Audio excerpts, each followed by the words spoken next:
Tejas, kebanggaan India yang dilahirkan hampir 4 dekad lalu.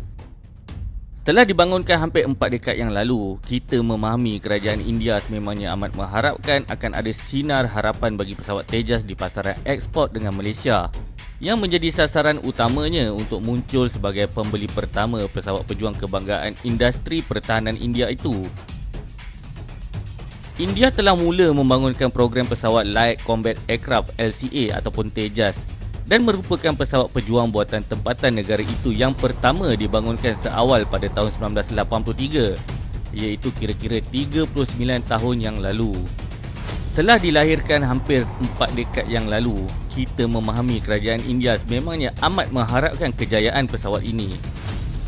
New Delhi telah melancarkan program pembangunan pesawat Tejas itu dengan harapan untuk menggantikan ratusan pesawat MiG-21 yang mula berkhidmat dengan tentera udara India pada tahun 1963 dan sedang menghampiri penghujung usianya.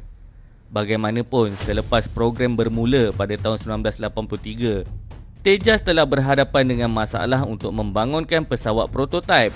Dikatakan ia telah mengemukakan sebanyak beberapa buah pesawat prototipe tetapi kesemuanya gagal ke tahap seterusnya kerana telah dibelenggu dengan pelbagai masalah teknikal. Maka dengan sebab itulah program pembangunan pesawat Tejas oleh Hindustan Aeronautics Limited (HAL) yang sepatutnya menonjolkan kemampuan teknologi aeroangkasa India itu telah berhadapan dengan kelewatan yang teruk, menyebabkannya menjadi bahan lawak jenaka negara luar, terutamanya musuh tradisinya iaitu Pakistan dan juga China. Pesawat JF-17 yang dibangunkan secara bersama oleh Pakistan dan China hanya bermula pada tahun 1999 dan pada tahun 2003 penerbangan sulung pesawat prototipe itu telah berjaya dilakukan.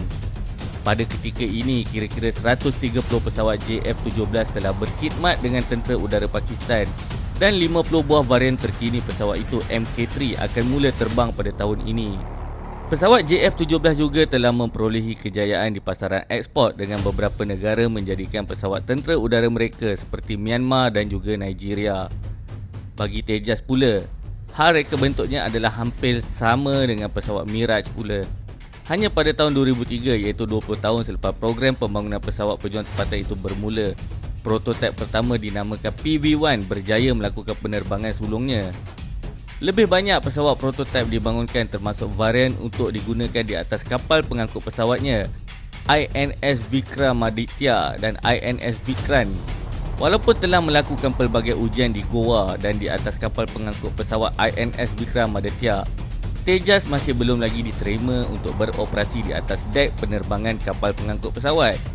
Ketidakmampuan pesawat itu untuk menjadi pesawat pilihan India bagi beroperasi di atas kapal pengangkut pesawat berterusan dan tempatnya telah pun diambil oleh MiG-29K yang beroperasi di INS Vikramaditya.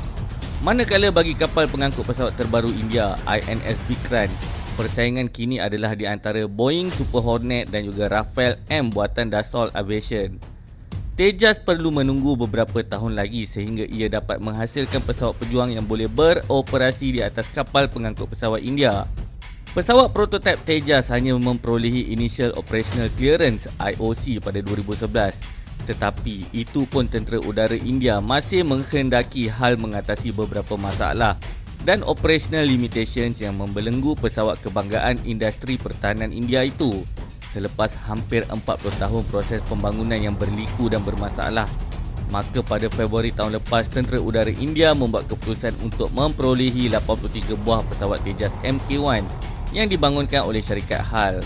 Pesawat itu akan mula diterima oleh tentera udara India pada tahun 2024. Selepas 40 tahun pembangunannya, adalah menjadi persoalan juga mengapa tentera udara India hanya memperolehi Tejas di dalam jumlah yang amat kecil. Adakah tentera udara India sendiri meragui kemampuan pesawat Tejas yang dibangunkan oleh industri pertahanannya sendiri?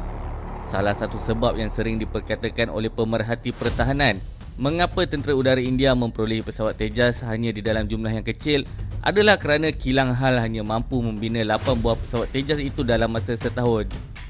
Di dalam masa yang sama, Perdana Menteri telah tiba di Turki yang akan melawat kemudahan Thai dan juga MKE Corp.